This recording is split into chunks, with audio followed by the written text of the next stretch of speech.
ನಮಸ್ಕಾರ ಸ್ನೇಹಿತರೆ, ಈಗಲೇ ಎಸ್ಗೆ ಸ್ವಾಗತ. ಇವತ್ತಿನ ನಮ್ಮ ವಿಡಿಯೋ ಟಾಪಿಕ್ ಬಂದು ಗ್ರೇಟರ್ ಬೆಂಗಳೂರು ಪ್ರಾಜೆಕ್ಟ್ ರೀಸೆಂಟಾಗಿ ಕರ್ನಾಟಕ ಕ್ಯಾಬಿನೆಟ್ ಮತ್ತು ಸರ್ಕಾರದಿಂದ ಅಪ್ರೂವಲ್ ಪಡೆದಿದೆ. ಸೊ ಈ ಗ್ರೇಟರ್ ಬೆಂಗಳೂರು ಪ್ರಾಜೆಕ್ಟಲ್ಲಿ ಒಟ್ಟು 6 ಸ್ಯಾಟಲೈಟ್ ಟೌನ್ಸ್, ಉಪನಗರಗಳು ಅಥವಾ ಸಬರ್ಬನ್ ಸಿಟೀಸ್ನ ಡೆವಲಪ್ ಮಾಡಬೇಕು ಅಂತ ಈ ಗ್ರೇಟರ್ ಬೆಂಗಳೂರು ಪ್ರಾಜೆಕ್ಟಲ್ಲಿ ಸರ್ಕಾರ ಯೋಜನೆ ಮಾಡಿದೆ. ಸೊ ಒಟ್ಟು ಯಾವ 6 ಟೌನ್ಸು, ಅದಾದ ನಂತರ ಈ ಪ್ರಾಜೆಕ್ಟಿಂದ ಆಗೋ ಇಂಪ್ಯಾಕ್ಟ್ ಏನು ಅಂತ ಈ ವಿಡಿಯೋದಲ್ಲಿ ತಿಳ್ಕೊಳ್ಳೋಣ. ಮೊದಲಿಗೆ 6 ಟೌನ್ಸ್ ಯಾವ್ಯಾರು ಅಂತ ತಿಳ್ಕೊಳ್ಳೋಣ. ಬಿಡದಿ, ಮಾಗಡಿ, ನೆಲಮಂಗಲ, ದೊಡ್ಡಬಳ್ಳಾಪುರ, ದೇವನಹಳ್ಳಿ, ಹೊಸಕೋಟೆ. ಈ 6 ಟೌನ್ಗಳಿಗೆ ಈ ಸಬರ್ಬನ್ ಸಿಟಿ ಪ್ರಾಜೆಕ್ಟ್ ಅಥವಾ ಸ್ಯಾಟಲೈಟ್ ಟೌನ್ ಪ್ರಾಜೆಕ್ಟ್ ಬರ್ತಾ ಇದೆ. ಈ 6 ಸಿಟಿಗಳಲ್ಲಿ ಒಂದು ಸಬರ್ಬನ್ ಸಿಟಿ ನಿರ್ಮಾಣ ಮಾಡಬೇಕು ಅಂತ ಈ ಪ್ರಾಜೆಕ್ಟ್ ಹೇಳುತ್ತೆ.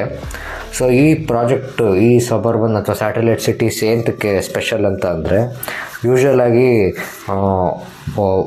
ಕೆಲಸ ಮಾಡೋದು ಒಂದು ಕಡೆ, ಜನ ಅವರಿರೋ ಜಾಗ ಒಂದು ಕಡೆ ಇರುತ್ತೆ.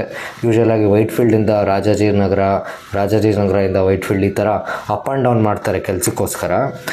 ಆ ಕಾನ್ಸೆಪ್ಟ್ ಇಂದ ಏನು ಟ್ರಾಫಿಕ್ ಸಮಸ್ಯೆ ಆಗುತ್ತೆ, ಅದಾದ ನಂತರ ಪ್ರೊಡಕ್ಟಿವಿಟಿ ಎಫೆಕ್ಟ್ ಆಗುತ್ತೆ. ಆದ ಕಾರಣದಿಂದ ಈ ಸ್ಯಾಟಲೈಟ್ ಟೌನ್ಸಲ್ಲಿ ಅಥವಾ ಈ ಸ್ಯಾಟಲೈಟ್ ಸಿಟೀಸಲ್ಲಿ ಒಂದು ಹೊಸ ಕಾನ್ಸೆಪ್ಟನ್ನ ತರ್ತಿದ್ದಾರೆ. ಅದೇನಂತ ಅಂದರೆ work, leave and play.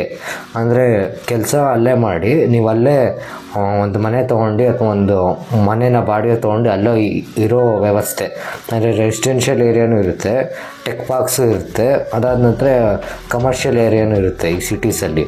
So ಈ ಕಾನ್ಸೆಪ್ಟ್ ಜೊತೆ ಈ 6 ಏನು ಸ್ಯಾಟಲೈಟ್ ಸಿಟೀಸ್ನ ಡೆವಲಪ್ ಮಾಡಬೇಕು ಅಂತ ಸರ್ಕಾರ ಯೋಚನೆ ಮಾಡಿದೆ. ಇದರಲ್ಲೆಲ್ಲ ಮೊದಲಿಗೆ ಡೆವಲಪ್ ಮಾಡುವಂಥ ಸ್ಯಾಟಲೈಟ್ ಟೌನ್ ಬಂದು ಬಿಡದಿ. ಮೊದಲಿಗೆ ಬಿಡದಿ ಸ್ಯಾಟಲೈಟ್ ಟೌನ್ ರೆಡಿ ಮಾಡಬೇಕು, ಸ್ಯಾಟಲೈಟ್ ಸಿಟಿ ರೆಡಿ ಮಾಡಬೇಕು ಅಂತ ಸರ್ಕಾರ ಅಪ್ರೂವಲ್ ಕೊಟ್ಟಿದೆ. ಅದಾದ ನಂತರ ಕನ್ಸ್ಟ್ರಕ್ಷನ್ಗೂ ಆದೇಶ ಹೊರಡಿಸಿದೆ. ಸೊ ಮೊದಲಿಗೆ ಬಿಡದಿ ತಯಾರಾಗುತ್ತೆ. ಅದಾದ ನಂತರ ಮಿಕ್ಕಿದ 5 ಸ್ಯಾಟಲೈಟ್ ಸಿಟೀಸ್ ಕೂಡ ತಯಾರಾಗುತ್ತೆ. ಸೊ ಮೂಲ ಸೌಕರ್ಯ, ಮಾಡ್ರನ್ ಫೆಸಿಲಿಟೀಸ್ ಜೊತೆಗೆ ಈ ಸಿಟಿಗಳನ್ನ ನಿರ್ಮಾಣ ಮಾಡಬೇಕು ಅಂತ ಸರ್ಕಾರ ಯೋಚನೆ ಮಾಡಿದೆ. ಸೊ ಈ ಸಿಟೀಸ್ದು ಮೇನ್ ಪರ್ಪಸ್ ಬಂದು ಬೆಂಗಳೂರಲ್ಲಿ ಇರೋ ಟ್ರಾಫಿಕ್ ಕಂಜೆಷನ್ನ ಕಮ್ಮಿ ಮಾಡಬೇಕು ಅಂತ. ಅಂದರೆ ಆವಾಗ ಏನಂದ್ವಲ್ಲ, ಒಂದು ಕಡೆ IT ಟೆಕ್ ಪಾರ್ಕ್ಸ್ ಕಾನ್ಸಂಟ್ರೇಟೆಡ್ ಆಗಿದೆ, ಇನ್ನೊಂದು ಕಡೆ ಬರೀ ರೆಸಿಡೆನ್ಷಿಯಲ್ಲು. ಸೊ ಈ ರೀತಿ ಆಗೋದ್ರಿಂದ ಇದ್ರ ಮಧ್ಯೆ ಕನೆಕ್ಟ್ ಮಾಡೋ ರೋಡ್ಸ್ ಯಾವಾಗೂ ಕಂಜೆಸ್ಟೆಡ್ ಆಗಿರುತ್ತೆ ಪೀಕ್ ಅವರ್ಸಲ್ಲಿ. ಸೊ ಆ ರೀತಿಯಾದ ಪ್ರಾಬ್ಲಮ್ ಆಗಬಾರ್ದು ಅಂತ ಒಂದು ವರ್ಕ್, ಲೀವ್ ಆ್ಯಂಡ್ ಪ್ಲೇ ಅನ್ನೋ ಕಾನ್ಸೆಪ್ಟ್ ತಂದು ಒಂದು ಸಿಟಿ ನಿರ್ಮಾಣ ಮಾಡ್ತಾ ಇದ್ದಾರೆ. ಅದಾದ ನಂತರ ಬೆಂಗಳೂರಿನ ಈಸ್ಟಲ್ಲಿ ಏನು IT ಟೆಕ್ ಪಾರ್ಕ್ಸು, ಅದಾದ ನಂತರ IT-BT ಕಂಪ್ನಿ ಏನು ಅಲ್ಲಿ ಕಾನ್ಸಂಟ್ರೇಟೆಡ್ ಆಗಿದೆ, ಅದು ಡಿವೈಡ್ ಆಗಿ ಡಿಸೆಂಟ್ರಲೈಸ್ ಆದರೆ ಬೆಂಗಳೂರು ಟ್ರಾಫಿಕ್ ಸಮಸ್ಯೆಗೆ ಒಂದು ಏನು ಕಡಿವಾಣ ಹಾಕ್ಬೋದು ಅಂತ ಸರ್ಕಾರದ ಯೋಜನೆ. ಅದಾದ ನಂತರ ಇನ್ವೆಸ್ಟ್ಮೆಂಟ್ನ ಅಟ್ರ್ಯಾಕ್ಟ್ ಮಾಡೋ ಮೂಲಕ ಇಲ್ಲಿ ನಮ್ಮ ಬೆಂಗಳೂರಲ್ಲಿ ಎಂಪ್ಲಾಯ್ಮೆಂಟ್ನ ಇನ್ಕ್ರೀಸ್ ಮಾಡಬೇಕು ಅಂತ ಸರ್ಕಾರ ಈಗ ಯೋಚನೆ ಮಾಡ್ತಾ ಇದೆ.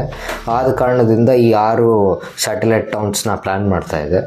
ಈ 6 ಸ್ಯಾಟಲೈಟ್ ಟೌನ್ಸ್ನ ಪ್ಲ್ಯಾನ್ ಮಾಡಿದ ನಂತರ ಇಲ್ಲಿ ಕನೆಕ್ಟಿವಿಟಿ ಕೊಡಬೇಕು. ಸಿಟಿಯ ಸೆಂಟ್ರಲ್ ಇಂದ ಏನು ಈ ಎಲ್ಲ 6 ಟೌನ್ಸ್ಗೆ ಕನೆಕ್ಟಿವಿಟಿ ಕೊಡಬೇಕು. ಹಾಗೆ ಜನ ಇಲ್ಲಿ ಬಂದು ಶಿಫ್ಟ್ ಆಗ್ತಾರೆ. ಸೊ ಆ ಕನೆಕ್ಟಿವಿಟಿ ಪ್ರೋಸೆಸ್ಗೆ ಹೈವೇಸು, ರೋಡ್ ಮೂಲಕ ಅಂದರೆ ಹೈವೇಸ್ ಮಾಡ್ತಾರೆ. ಅದಾದ ನಂತರ 1-2 ಎಕ್ಸ್ಪ್ರೆಸ್ ವೇ ಮಾಡೋ ಅಂಥ ಪ್ಲ್ಯಾನಲ್ಲಿ ಇದ್ದಾರೆ ಈಗ ಸರ್ಕಾರ. ಅದಾದ ನಂತರ ರೈಲ್ ಇಂಟಿಗ್ರೇಷನ್ನು.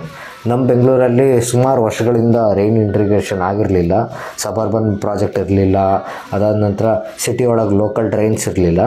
ಸೊ ಈಗ ಅಟ್ಲೀಸ್ಟ್ ಬೆಂಗಳೂರು ಟ್ರಾಫಿಕ್ ಸಮಸ್ಯೆ ಹೆಚ್ಚಾಗಬೇಕಾದ್ರೆ ಆ ಸಮಸ್ಯೆಗೆ ಕಡಿವಾಣ ಹಾಕೋದಕ್ಕೆ ರೈಲ್ ಇಂಟಿಗ್ರೇಷನ್ ಕೂಡ ಮಾಡ್ತಾ ಇದ್ದಾರೆ.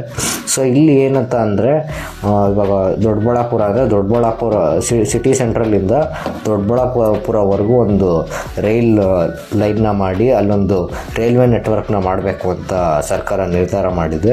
ಸೊ ರೈಲು, ಅದಾದ ನಂತರ ರೋಡ್ ಮೂಲಕ ಈ ಎಲ್ಲ ಸ್ಯಾಟಲೈಟ್ ಟೌನ್ಸು ಪ್ರಾಪರಾಗಿ ಕನೆಕ್ಟಿವಿಟಿ ಪಡೆಯುತ್ತೆ. ಇನ್ನೂ ಮೆಟ್ರೋ ಕನೆಕ್ಟ್ ಮಾಡ್ತಾರೆ ಇಲ್ವಾ ಅಂತ ಎಲ್ಲೂ ಮೆನ್ಷನ್ ಮಾಡಿಲ್ಲ. ಸೊ ಇದಿಷ್ಟು ಈ ಪ್ರಾಜೆಕ್ಟ್ ಬಗ್ಗೆ ಇರುವಂಥ ಡೀಟೇಲ್ಸು. ನಿಮಗೆ ಈ ವಿಡಿಯೋ ಇಷ್ಟ ಆಗಿದ್ರೆ ಲೈಕ್ ಮಾಡಿ, ಶೇರ್ ಮಾಡಿ, ಸಬ್ಸ್ಕ್ರೈಬ್ ಮಾಡಿ. ಮುಂದಿನ ವಿಡಿಯೋದಲ್ಲಿ ಸಿಗೋಣ. ಧನ್ಯವಾದ.